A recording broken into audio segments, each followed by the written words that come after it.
mahasiswi UT Jakarta, Pokjar Bekasi akan melakukan praktikum uji makanan, karbohidrat, lemak, dan protein. Berikut bahan-bahan yang diperlukan untuk menguji makanan yang mengandung karbohidrat. Yang pertama, ada pisang, ada apel, ada kentang, ada tahu putih, ada nasi, ada putih telur, margarin, ada biskuit, ada tepung terigu, lalu ada gula pasir, ada pipet, dan ada betadin. Pertama, untuk menguji makanan yang mengandung karbohidrat, kita teteskan betadin pada masing-masing bahan yang telah tersedia. Kita teteskan 2 tetes saja pada pisang dan semua bahan yang sudah disediakan.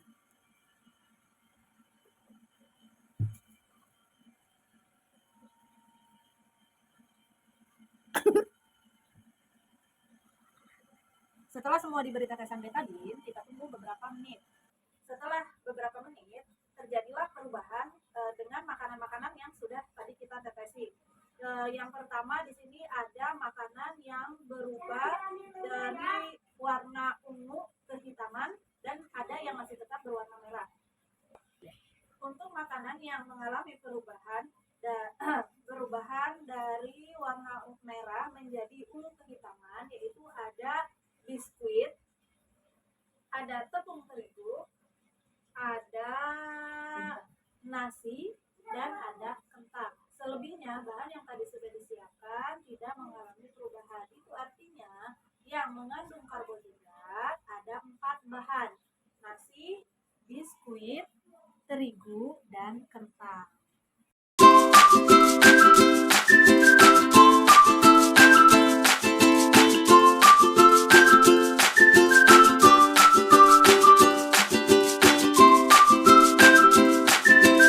Untuk uji praktek yang kedua, yaitu uji praktek lemak.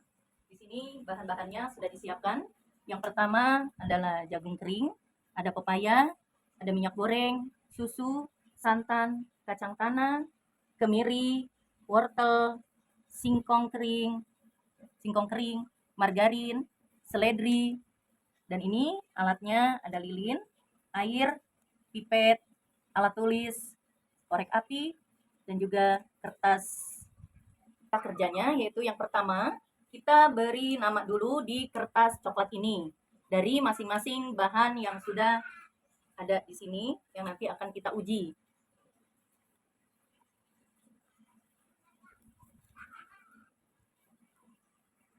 Nah, untuk selanjutnya kita akan mengecek dari bahan-bahan yang sudah ada di sini di kertas coklat ini, apakah dengan cara digosok-gosokkan selama 10 kali gosok. Kita mulai dari jagung kering dulu.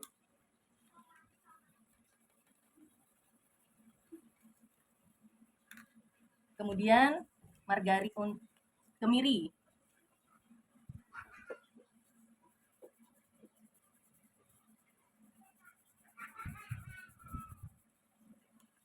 Kemudian singkong.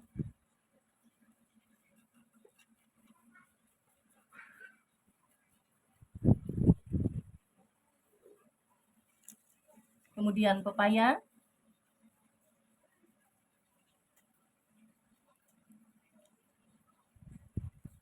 Untuk susu, kita cairkan terlebih dahulu susunya. Cairkan, kemudian kita masukkan ke pipet susunya. Kemudian kita teteskan di kertas coklat ini.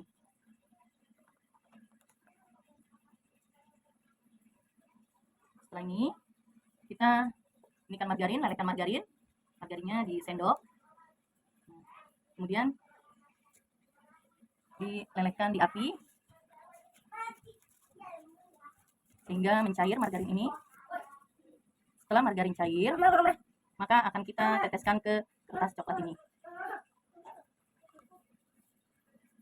Untuk selanjutnya yaitu kita akan menguji coba minyak. Minyak ini kita teteskan di kertas coklat.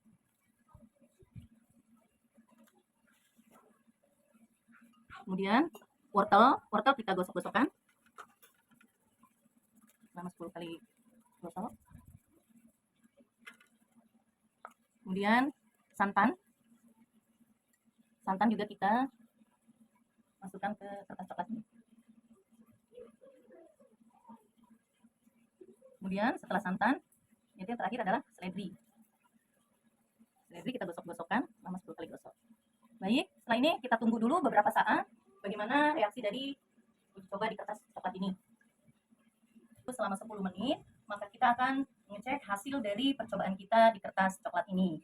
Untuk lebih memperjelas dari hasil percobaannya, kita bisa menggunakan senter untuk membantu melihat noda yang ada di kertas coklat ini. Ini adalah hasil dari minyak.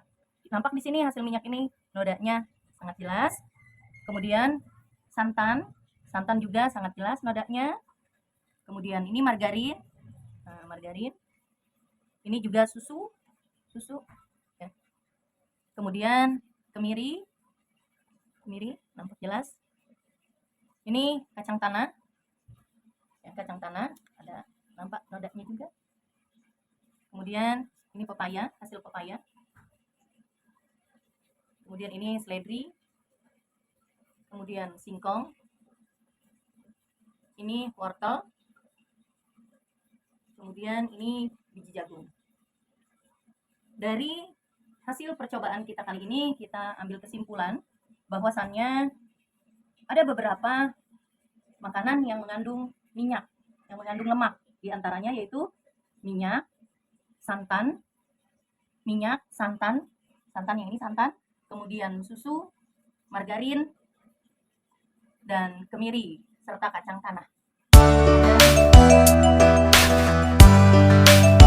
Makanan yang mengandung lemak. Untuk selebihnya, tidak mengandung lemak. Terima kasih.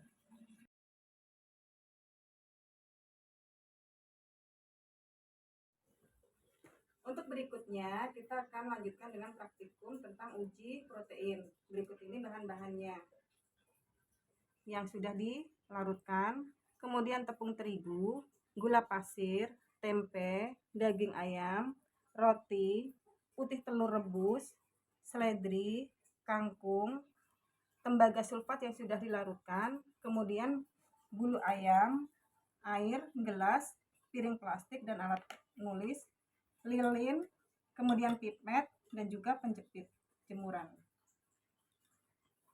Untuk langkah pertama, kita bakar bulu ayam. Di sini fungsi bulu ayam adalah sebagai pengontrol.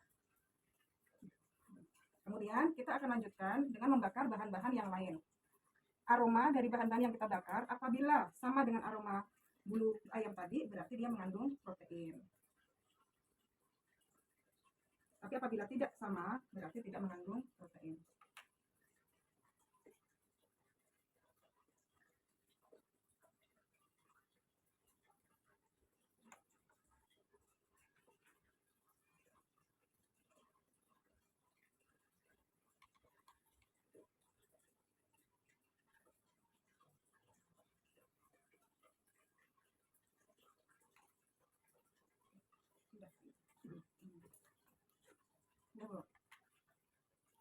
Untuk selanjutnya, yaitu meneteskan air kapur yang sudah kita larutkan ke atas bahan yang sudah kita siapkan tadi.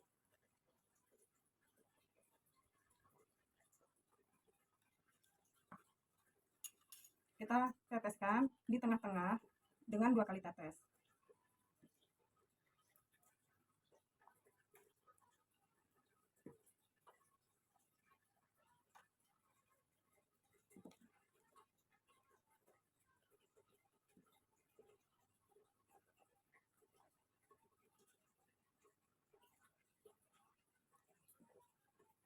Untuk berikutnya, kita akan teteskan tembaga sulfat ke masing-masing bahan tadi di tempat yang sama, di spot yang sama sebanyak 2 tetes.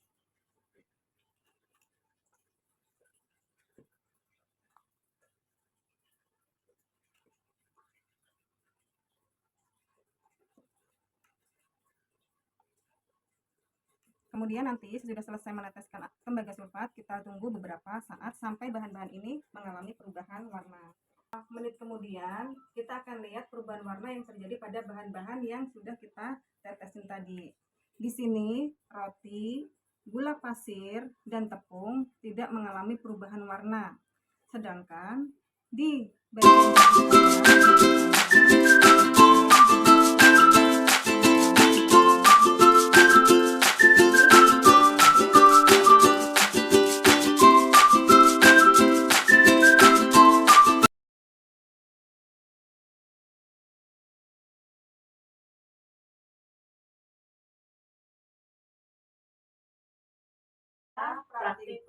kami pada kesempatan kali ini.